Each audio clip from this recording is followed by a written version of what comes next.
छत्रपती संभाजीनगर शहरामध्ये आपण जर पाहिलं तर वंचित बहुजन आघाडीने मोर्चा काढलेला आहे आणि जिल्हाधिकारी राम मोर्चा आणलेला आपण पाहू शकतो। या ठिकाणी मात्र महिला चक्क रस्त्यावरती बसून गॅसच्या ऐवजी चुलीवरती स्वयंपाक करताना आपल्याला पाहायला मिळते।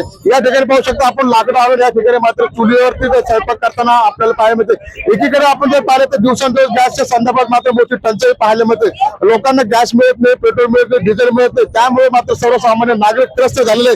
याच्याच निषेधार्थ मात्र वंचित बहुजन आघाडीने या ठिकाणी मोर्चा काढलेला आहे आणि चक्क या ठिकाणी एक आंदोलन करत आहेत। त्या ठिकाणी आपण पाहू शकतो की कलेक्टर ऑफिस समोर त्यांचे आंदोलन, धरणे आंदोलन चालू आहे आणि या ठिकाणी मात्र चक्क रस्त्यावरती बसून स्वयंपाक करताना देखील आपल्याला पाहायला मिळते। माझ्यासोबत महिला आहेत, आपण त्यांच्याशी चर्चा करणार। काही काय सांगाल, चक्क तुम्हाला रस्त्यावरती स्वयंपाक करण्याची वेळ आली ती चुलीवर एवढ्या धुरामध्ये?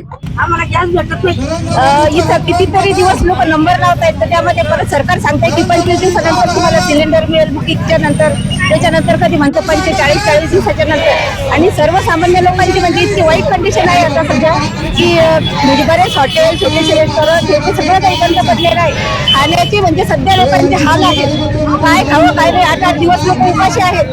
म्हणजे असं या देशाच्या पंतप्रधानांनी असं लोकांना इथपर्यंत आणून ठेवलेलं आहे। म्हणून आमचं मुद्रा मोदीला हेच म्हणणं आहे का तुम्ही आम्हाला सिलेंडर कधी उपलब्ध करून देणार आणि कधी रेग्युलर सिलेंडरचं वितरण होणार।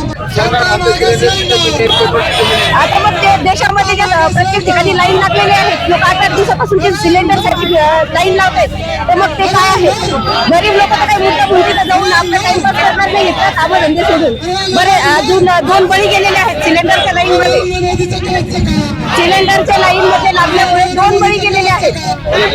त्याला जिम्मेदार सरकार मुद्रा मोदी। आम्ही 8 दिवस झोपून कशी आणि फ्लॅटला 3000 सिलेंडर म्हणतात, नंबर लावून वापस यावं लागतं। रोडवर भाकरी करू राहिलो की सरकारनं आमची एवढी विनंती आहे की सगळ्या लोकांना सिलेंडर दिलं पाहिजे। 100 रुपयाला सिलेंडर दिलं आणि ते 4000-3000 भरून भेटतोय। गरीब लोकांकडे पैसे नाही, छोटं सिलेंडर 1200 रुपयाला म्हणतात लोक। 5 फोन नंबर लावतात, आपली देतात, चक्र लोक पडून राहिले। आपण पाहिलं तर या ठिकाणी मात्र जास्त महिला रस्त्यावरती बसून या ठिकाणी स्वयंपाक करताना आपल्याला पाहायला मिळते। आपण बघू शकतो या ठिकाणी मात्र शहराध्यक्ष या ठिकाणी देखील बेसन पिठलं करताना देखील पाहायला मिळते। मात्र ही वेळ मात्र सरकारने त्यांच्यावरती आणली असं देखील त्यांच्याकडून बोललं जात आहे। आपण पाहू शकतो या ठिकाणी मात्र आता चुलीवरती स्वयंपाकाचा कार्यक्रम चालू आहे। या ठिकाणी चुलीवर स्वयंपाक करण्याची वेळ आली। हे चुलीवर सरकार करायचे हे भाजप सरकारमुळे आले, नरेंद्र मोदीमुळे आले।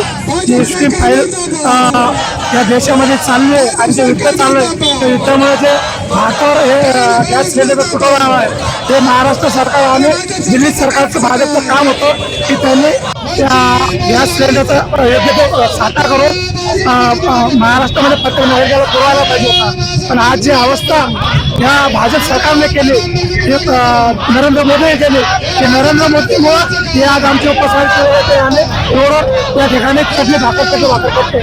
म्हणून आम्ही या सरकारचा जाहीर निषेध करतो। डॉक्टर बाळासाहेब आंबेडकरांच्या नेतृत्वात पूर्ण महाराष्ट्रभर या ठिकाणी असं आंदोलन चालू आहे।